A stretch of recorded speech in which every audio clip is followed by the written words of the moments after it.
Hey there, my friend. Welcome to the Leadership Table with Chad Reyes. I am so excited to have you with us today.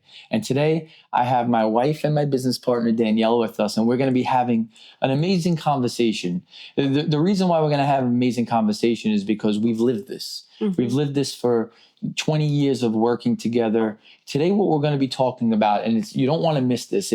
I would encourage you to have your spouse listen with you on this. You don't want to miss this. We're going to talk about why failure grows you more than success. Mm-hmm. Now, you may be saying failure grows you. Yeah, it does. And today, Danielle and I are going to share with you about how failure has grown us and how success is a byproduct of learning. So I'm just super excited to be with you. Danielle and I are super excited, and we're just going to jump into a conversation. So, Danielle, we talk often about success. Success and failure are best friends. Mm-hmm. So can you kind of just share a little bit about that? Well, you're my best friend. Oh, that was cute. No, it's actually my favorite line. Yeah, is that success and failure are best friends. Mm-hmm. And one of actually, we had just done a talk in Keene University. Yeah. Mm-hmm. And they asked the same question. They said, how does failure and success, how are they best friends? And we just started to share about our failures and how our failures had led us to the success that we have today. Mm. And I love the quote by Thomas Edison that says, I have not failed. I only learned 10,000 ways on how not to do something. That's true. That is, it's very powerful. Can you, I think it would be helpful as we're sharing with the audience, I think it would be helpful if they learned our story, right? Our story, because I think our story can encourage people on how, if you're determined and as you keep growing, eventually you will find success and you'll find impact. And you love the line from success to significance. Mm-hmm. But can you just share with the audience our a little bit about our story? Okay, so I'll start from the part because we have a big story. I'll share. Wait, just so everyone knows, Danielle and I have been friends since 11 years old. So we've been friends for over 30 years, best friends and business partners for 20 of those 30 years, yes, and married for many of those years. So we have a long story, but we do jump in. We'll start at the first big failure that we had in 2006. Yeah, 2008. Yeah, 8.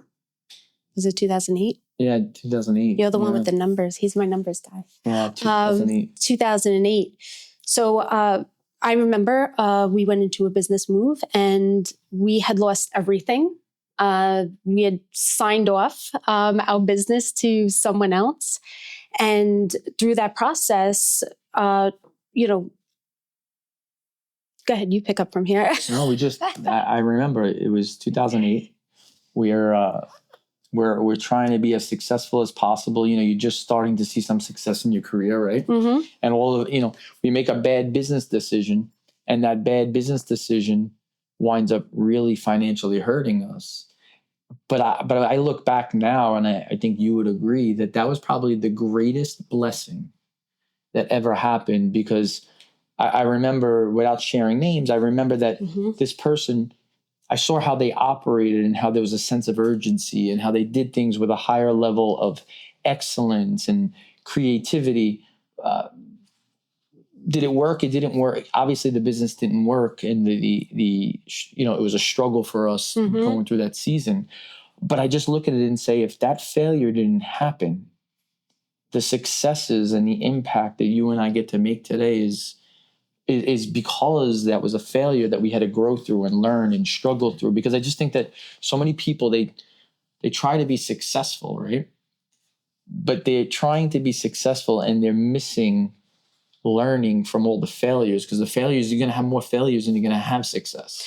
Right. Well, right. During that season too, it was probably the worst financial situation we've ever been in.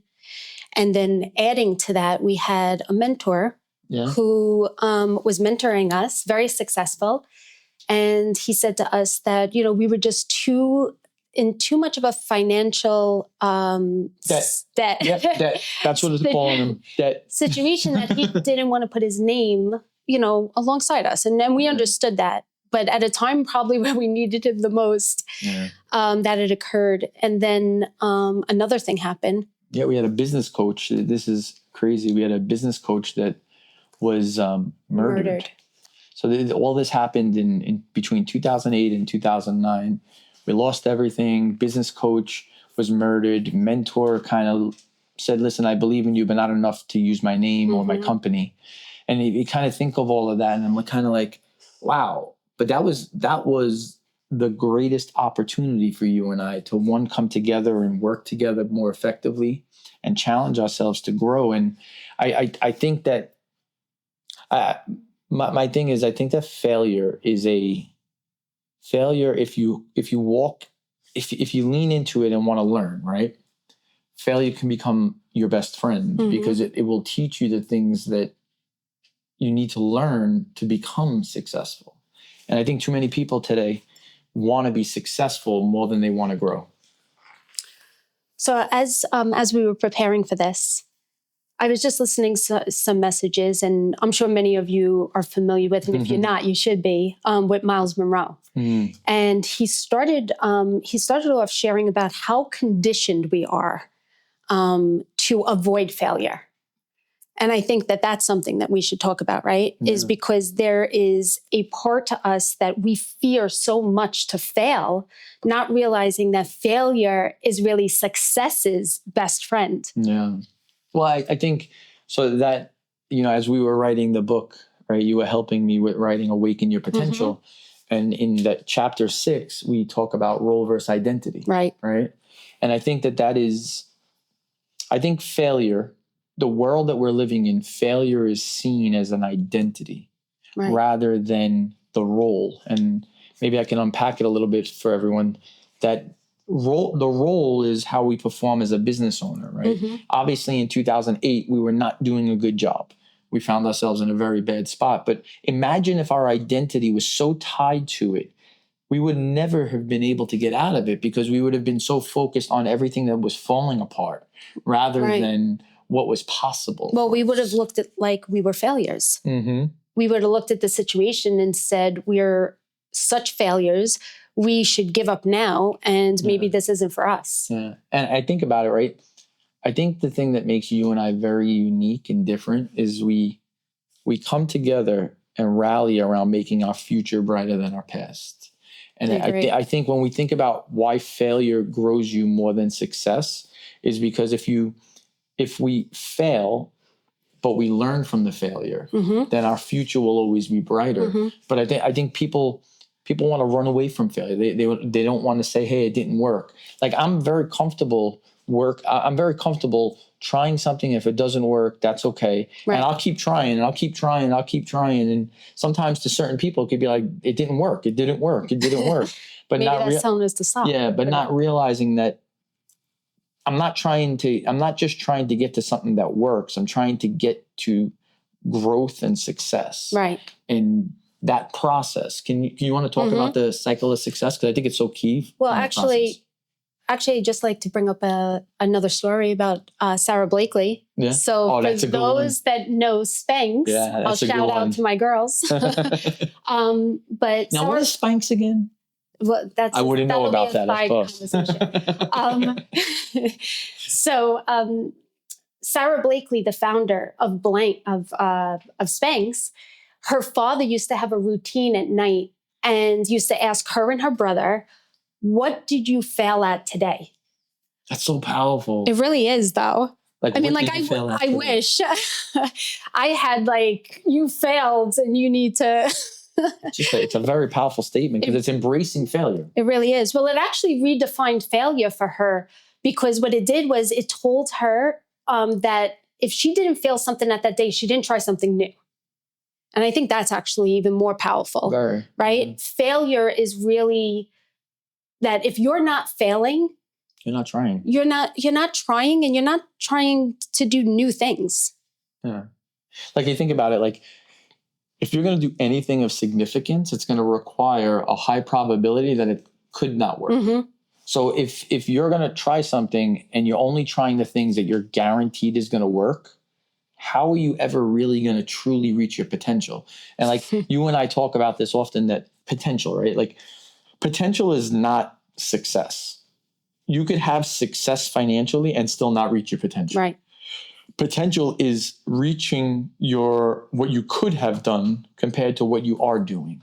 The difference between the two is potential, right? And I just think that a lot of people, because of fear that it may not work, they don't try. They don't try. They're like, I'm just going to stay in this safe zone. I'm just going to make sure that, every time that I try something, it works. Right. If that's you, my friend, if you're constantly looking at only doing the things that every time is going to work, then you've already set yourself up for failure. And the reason is you're never going to do anything of significance in your life, because anything that requires significance has to have a probability that it can't work out. That's why then it requires you to have to develop and grow, because if you have a vision, right, and that vision's bigger than where your ability to lead today and grow today is, you're going to have to stretch yourself, and there's a possibility that it may not work. The bigger the possibility, the greater the impact. So for those that could see us on YouTube and Facebook, I'm looking over because I actually just wrote a quote, again from Miles Monroe, that actually stated the same thing. It says, if fear dictates our choices, we will never fulfill our potential. And that's what it is. People are just afraid of failure. Yeah. So if you want to go into the cycle of success. Well, if I can just share on failure for a moment, failure is not the problem. Your problem is your perception of failure. Failure is not the problem. How you perceive failure is what will define your growth, right? Right. So I used to, and this is back in the day, I used to look at failure as, Chad, if it doesn't work, you're a failure. Today, if it doesn't work, what I tried didn't work. Not I'm a failure. And the reason why that's so important is because the things that Danielle and I want to do in our lives, they're going to require tremendous, tremendous faith, tremendous risk, tremendous probability that it may not work out. But we have to be able to say, even in the face of risk and potential failure of something not working, not trying that's not enough. Like, not trying is not enough. Because you and I know this.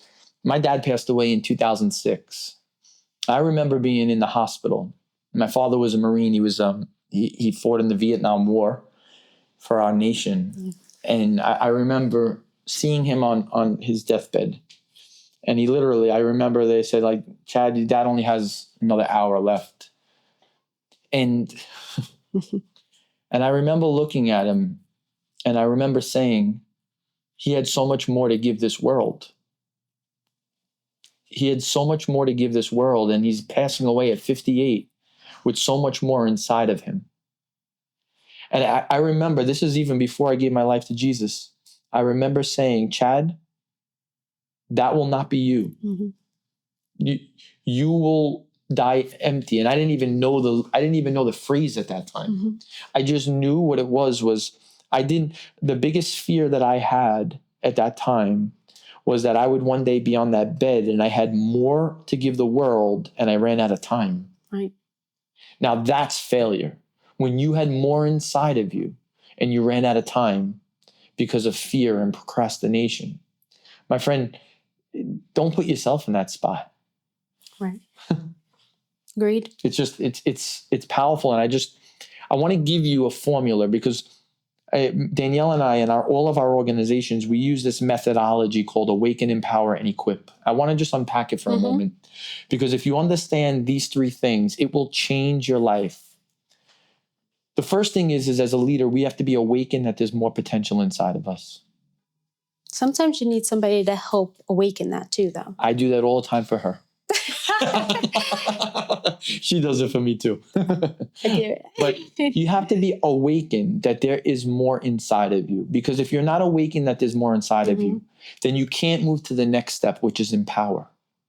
Empower is, I'm awakened that there's more inside of me. And now I'm empowered to want to go reach that potential. But then there's the last part, which is equip. If you're awakened and empowered, but you're not equipped, that's known as a nightmare. Because you know that you have more. You could see that there's more, but you don't have the skill sets and the competency to do more. My friend, you need all three of them. And right now, what Danielle and I are going to share with you is a tool that we learned from our friend and mentor, John Maxwell. And Danielle and I have taken it and ran with it. We've embraced it. And it's called the cycle of success. Before that, we were just failing. No, not always, but yeah, I agree to a certain extent. Before we would do this more often. So I'm going to give you the cycle of success, but I'm also going to give you the cycle of failure that most people do. The cycle of success is we test, we fail, we learn, we improve, and we re-enter. We test, we fail, we learn, we improve, and we re-enter. What we used to do, 2008, 2009, 2010, what we used to do is we would test, we would fail, and because of insecurity, because our identity was wrapped up in the failure, we would re-enter without ever saying that we needed to learn or improve. And that's the thing that I'd say right now to speak to leaders is learn and improve when you fail. Don't just get back in the game. If you get back in the game and you didn't learn and improve, that is insanity. Well, I think the reason why we were re-entering so quick too is because we didn't want people to even recognize that we failed, right? We were failing and then we just wanted to re-enter and get back into the game so that we could just do this cycle over. But once we started to stop to learn and then say, how could we improve this? And we took the time and we called in other people. Yeah. You know, sometimes it was us. Sometimes we needed to bring in others to turn around and say, how could we refine this? And how could we get back into the game? Well, it was transformative. Yeah. And I think to that point, you said something many years ago when we first started working together. And I want to share this story because I want to encourage everyone that's listening. You had said it was 2006. We had just started working together. And we had been best friends for many years, 15 years before that. And we literally almost killed each other in the office. I remember, like, we're going to make this a PG rated conversation, so we won't share. But let's just say that things went flying in the office. I don't know how, but they did, right? So,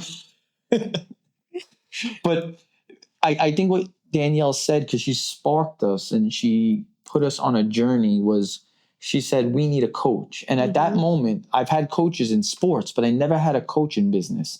She said, if this is going to work, we need a coach to help us because you're talented and I'm talented, but we are actually fighting one another rather than helping and complementing one another.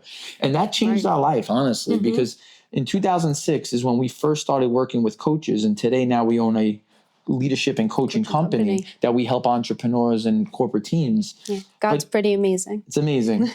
but I just remember that, like, we were failing miserably, and not because we weren't talented and not because we didn't care about one another, because we didn't know how to work together. Right. And I just, for those people that are listening to this, that work with your spouse or work with your family or even work with other team members, I think it's important that you don't just naturally know how to work with people. You actually have to learn the skill set.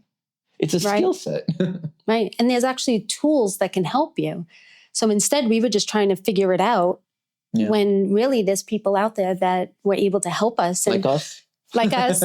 And also what that is too, is we were going to get there just because we have perseverance. We're driven. We're determined. Right. So we were going to get there anyway, but what the coach did was he expedited us getting there even quicker. Yeah.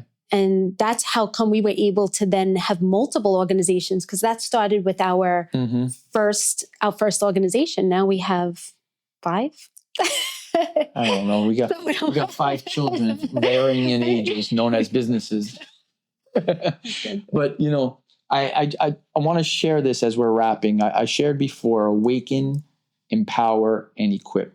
And I just want to unpack that when it comes to failure. My friend, you have more inside of you. You have more inside of you.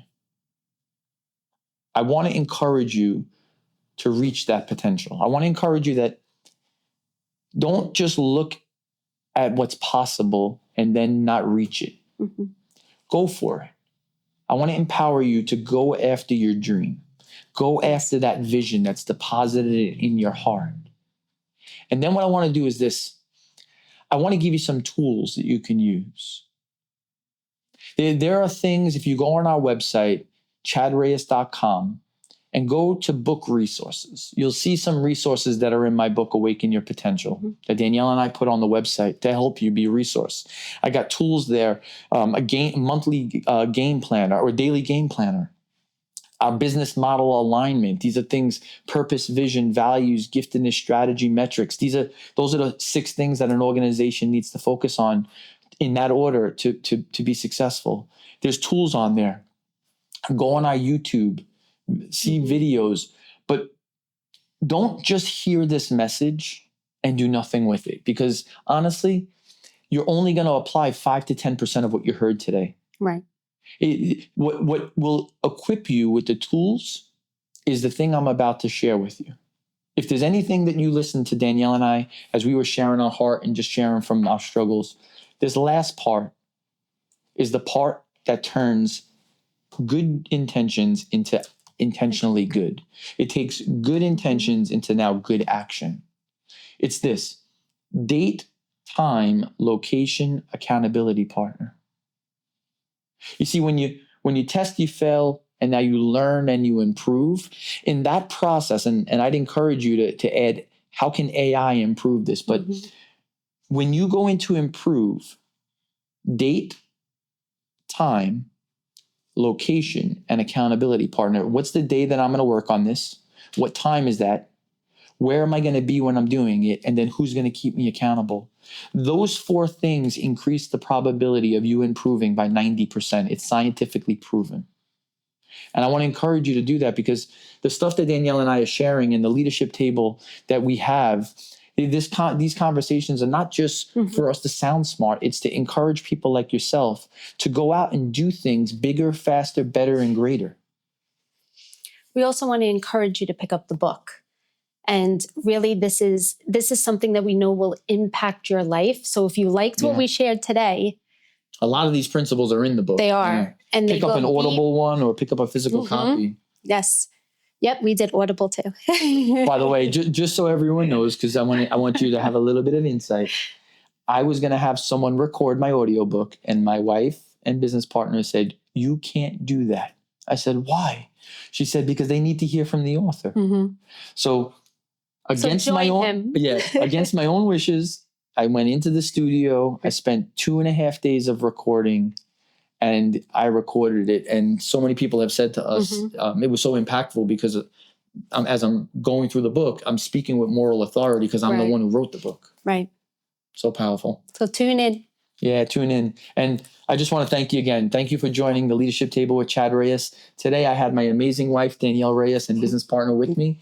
And I want to encourage you couples and you business leaders, keep leading well, keep following your dreams. Watch what God will do. He does amazing things. I love this woman. Can't wait to continue to be on the journey, impacting tens of millions of lives together. Same. Tune in next time. Yep. See you next week. Bye.